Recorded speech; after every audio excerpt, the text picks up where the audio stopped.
They thought I was just a quiet old woman who would swallow anything they threw at me. They were wrong. I want to tell you something before I get into all of it. I am not a bitter person. I never have been.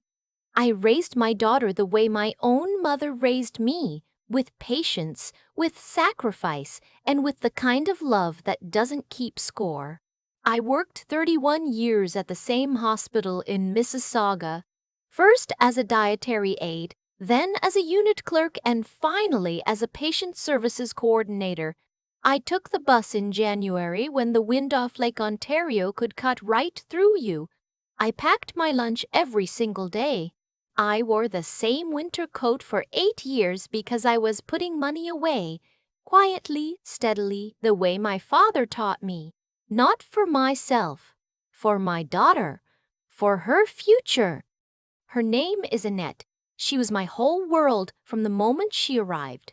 Her father left when she was 4, and after that it was just the two of us in our little semi-detached on Confederation Parkway. I made it work. I always made it work. When she needed braces at 12, I picked up weekend shifts. When she wanted to go on the school trip to Ottawa, I sold homemade butter tarts at the church bazaar for 3 months straight. When she got into Ryerson for her business degree, I cried in the parking lot of the hospital because I was so proud I didn't know what to do with myself. I had $91,247 saved by the time she graduated. I know that number exactly because I still have the printout from the TD branch on her Ontario Street. The teller, a young woman with red-framed glasses, said, "That's wonderful. Are you buying property?" I said no. I said it was for my daughter. Annette met Brandon at a work conference in Toronto. He was a project manager for a commercial construction firm, polished, tall, very sure of himself. The first time I met him, he shook my hand and spent most of dinner talking about his own ambitions. I told myself I was being unfair. I told myself that confident men can seem abrasive at first. Annette looked happy. That was enough for me. They got engaged 11 months later. I offered to help with the wedding costs. Annette said they had it covered, but thank you. I thought that was a good sign that she was independent, that she didn't need me to rescue her anymore. I flew into Montreal for the engagement party at his parents' place in Westmount. Beautiful home. His mother, Genevieve, was gracious and well-dressed and made it very clear, without saying anything directly, that she considered herself a different class of person than me. I smiled and ate the cheese and complimented the centerpieces and drove back to the airport, feeling something I couldn't quite name. The wedding was lovely. Annette was beautiful. I danced with her and I held it together until the drive home, and then I pulled over on the QEW, and I sat there in the dark for a while, just breathing. Not sad exactly, just aware that something had shifted. For the first 2 years of their marriage, things seemed fine on the surface. We did Sunday dinners at their condo in Liberty Village most weeks. I would bring food, a roast, or a pan of lasagna, or the butter tarts she'd loved since she was small. At first, Brandon would say, "Thank you." Then he stopped saying much of anything. And then one evening he looked at the container I'd brought and said, right in front of Annette, "We're actually trying to eat clean. You can take that back if you want." Annette said nothing. I said, "Of course, I'll just leave it if you change your mind." I drove home and stood in my kitchen for a long time. It got worse gradually, the way these things do. Brandon started making comments about my neighborhood. Not cruel exactly, just dismissive, the way someone talks about a place they consider beneath them. He started calling me by my first name, Dorothy, in a tone that made it feel like a joke. He once spent an entire Sunday afternoon explaining to me why my RSP was structured wrong, even though I had a financial advisor and he did not. He interrupted my sentences. He talked over me. He once picked up his phone and started scrolling while I was mid-story, and when I stopped talking and looked at him, he just kept scrolling. And Annette watched all of this and said nothing. I want to be fair to my daughter here. I know that marriage is complicated. I know that women sometimes make themselves smaller to keep the peace, and I know that I did the same thing for years before I finally learned not to. I understand what it is to be afraid of a man's disappointment. I do not say any of this to excuse what happened later, but I want you to understand that I didn't give up on her quickly. I tried. I started noticing other things. The Sunday dinners got shorter, then they started getting canceled. Annette would text the day before, "Brandon has a work thing," or "We're going up to his parents' place in the Laurentians." I never said anything. I just adjusted. I started going to Mass more regularly. I got closer with my friend Wanda, who lives 2 streets over. I took a watercolor class at the community center on Thursday evenings. I was building a life around the edges of the space my daughter was slowly closing off. But here is what I never told anyone until now. About 16 months after the wedding, Annette called me with a problem. They had found a house in Oakville, a detached 4-bedroom on a quiet street near the lake, and they were short on the down payment. The market had moved faster than they expected. They needed $68,000 to make it work. Could I help? I said yes, because she was my daughter, because I had saved that money for her, because I believed that love is what you do, not just what you say. I sent the money within the week, a bank draft. No loan agreement, nothing in writing, because she was my daughter and I trusted her and I did not want her to feel like I was her banker instead of her mother. The house was in both their names, not mine. I didn't ask for anything. I didn't need to. It was a gift. What I did do, and this is the part that matters, was make sure that I kept my own affairs in order. I've always been careful that way. My own small condo in Mississauga, the one I bought in 2009, was paid off. It was worth considerably more than what I'd paid for it. My name was on it alone. I mention this only because it becomes important later. After they moved into the Oakville house, I saw my daughter less. The drive was longer, that was part of it. But when I did visit, something had changed in the way she spoke to me. There was an edge to it now. Impatience, a kind of barely concealed embarrassment. Brandon would make some comment about my car being old, or about how I must have time on my hands when I mentioned the watercolor class, and she would laugh. Just a small laugh. Just enough. I told myself I was being sensitive. Then came the Canada Day long weekend. They had a gathering at the house in Oakville, a few couples, all around their age, mostly his colleagues and their wives. I was invited, and I came, and I brought 24 butter tarts and a bottle of Prosecco. I arrived to find that I was the only person there over 55, which I didn't mind. What I minded was that Annette introduced me to one of the couples as my mom who lives in Mississauga in a voice that somehow communicated she is not really part of our world. I sat in the corner of their beautiful backyard and sipped my drink and watched my daughter laugh and sparkle for these strangers. And I thought, she hasn't laughed like that with me in over a year. Toward the end of the evening, one of Brandon's friends, a man named, I'll just call him the loud one, I don't need to give him any more than that, started asking me questions in that patronizing way that young men sometimes do with older women. So what do you do with yourself? You must keep pretty busy, hey? And Brandon, who was standing close enough to hear, leaned over to this man and said something in a low voice, and they both laughed. I looked at Annette. She was looking at her phone. I set down my glass. I said I had an early morning and thanked them for having me. Brandon waved without looking up. Annette walked me to the door and said, "You didn't have to leave so early." She said it like she was reading from a script.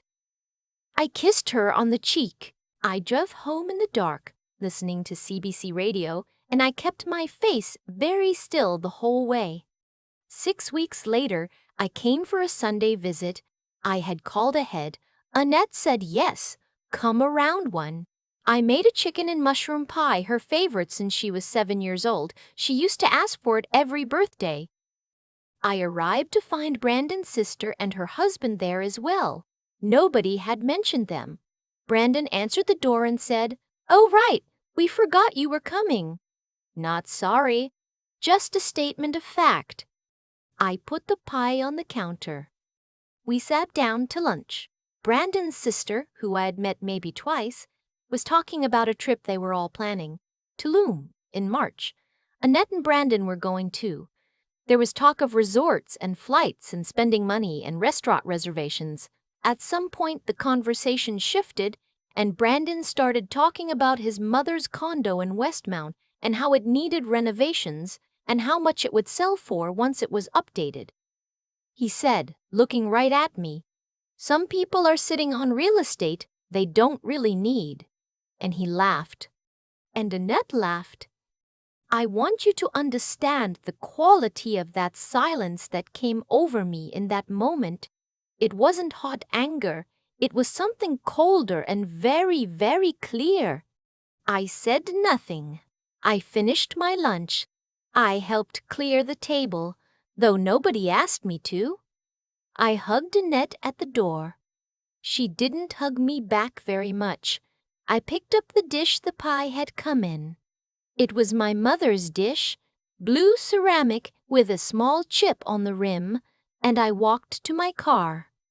I sat in the driveway for a moment, and something settled in me like a stone dropping through water. I want to be clear, what I did next, I did not do in anger. I did it with full clarity of mind. I am 63 years old, and I have lived long enough to know the difference between a reaction and a decision. The first thing I did when I got home was call my financial advisor. Then I called a realtor I trusted, a woman named Sandra who had helped me buy my condo years before and who had also helped Annette and Brandon when they were looking at the Oakville house. Sandra knew both situations. I explained what I was thinking. She listened. She didn't ask questions I hadn't invited. I also called my lawyer. I will not go into all of the details here because they are mine. But I will say that I spent the next 3 weeks making sure that every document, every account, every asset I owned was in the order I wanted it to be. I updated my will. I removed Annette as my estate beneficiary and named my brother's daughter, my niece Claudette, in Calgary instead. Claudette had called me every Sunday for 12 years. She sent cards at Christmas. She had flown out when I had my knee surgery the previous spring and stayed for 5 days and cooked every meal. I also had a conversation, a quiet, direct one, with my realtor Sandra about my condo. I will not dress this up. My condo had appreciated significantly since 2009. I sold it in September for $618,000. After fees, I netted a little over $589,000. I bought a smaller, newer unit in a building in Port Credit, 5 minutes from the waterfront, for $399,000, paid in full, no mortgage. The rest went into a GIC and 2 TFSA accounts that I set up that week. I didn't leave a note.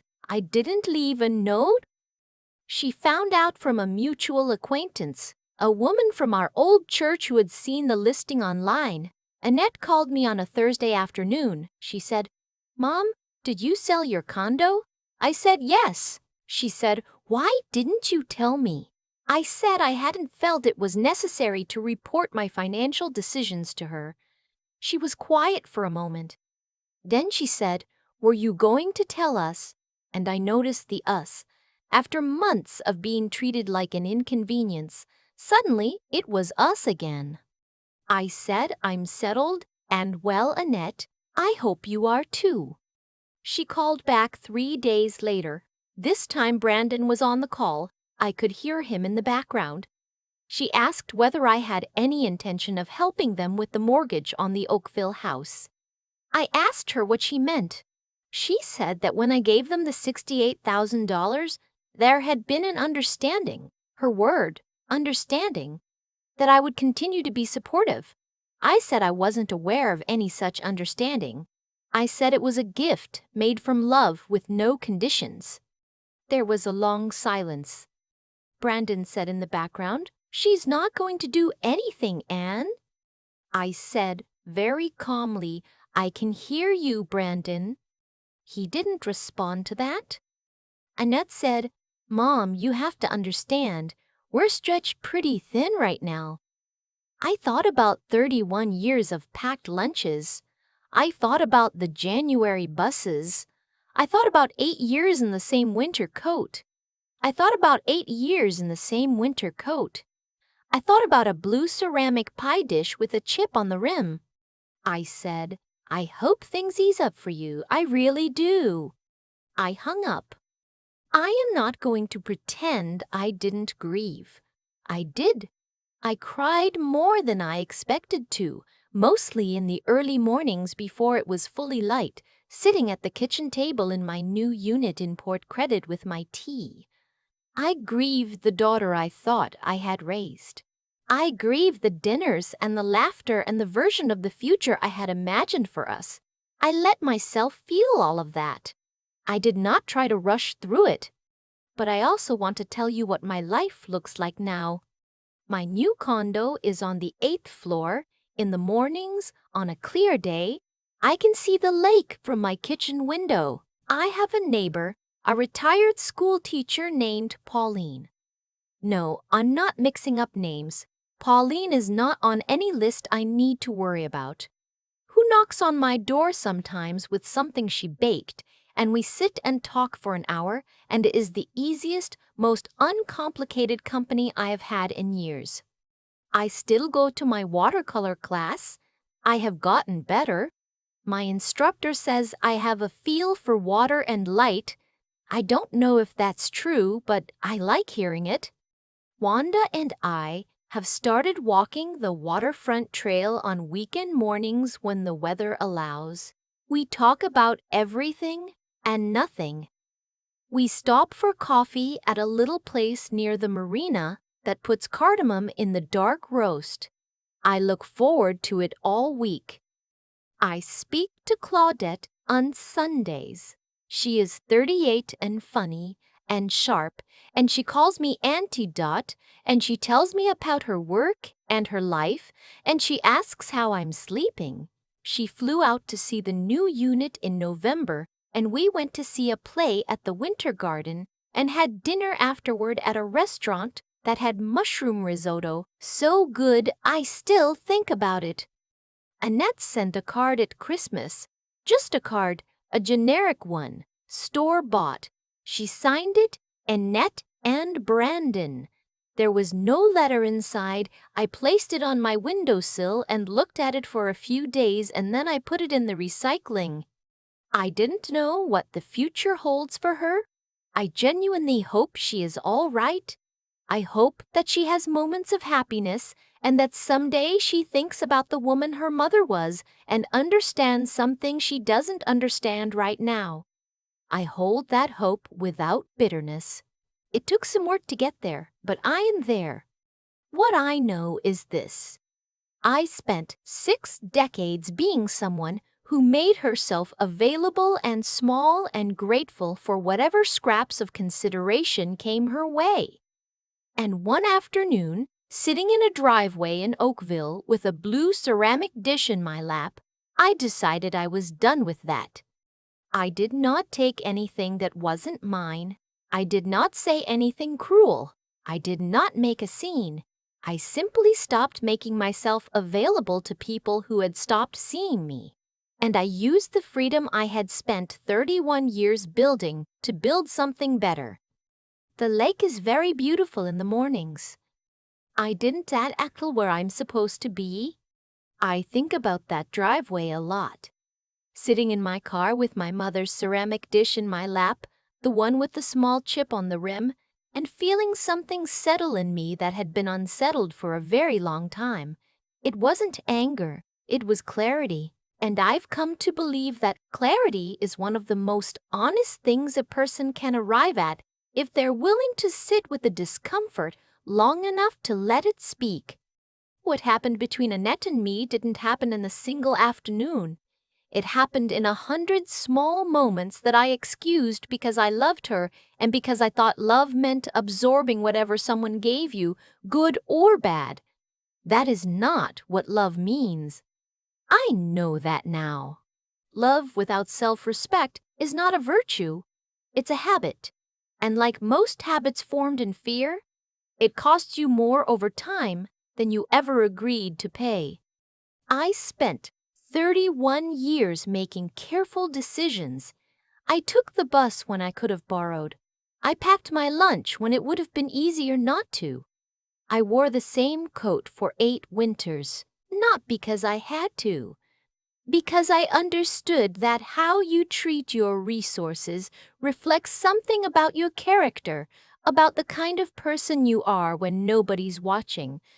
That kind of discipline doesn't come from stubbornness. It comes from knowing what matters and having the steadiness to act accordingly day after day, even when it's unglamorous, even when no one notices or says thank you.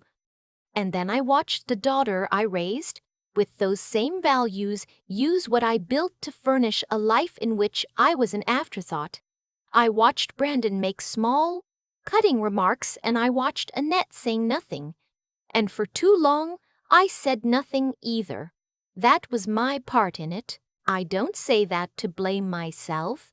I say it because I think there is something important in owning the moments when we stayed quiet for the wrong reasons. What I eventually did wasn't revenge. I want to be clear about that. I didn't set out to hurt anyone. I set out to stop participating in something that was hurting me. There is a real difference, and I think it matters. When I updated my will, when I sold my condo, when I moved into my little place in Port Credit with the lake light in the mornings, those were not acts of cruelty. They were acts of self-possession. They were me finally deciding that the life I had worked so hard to build deserved better stewardship than I had been giving it.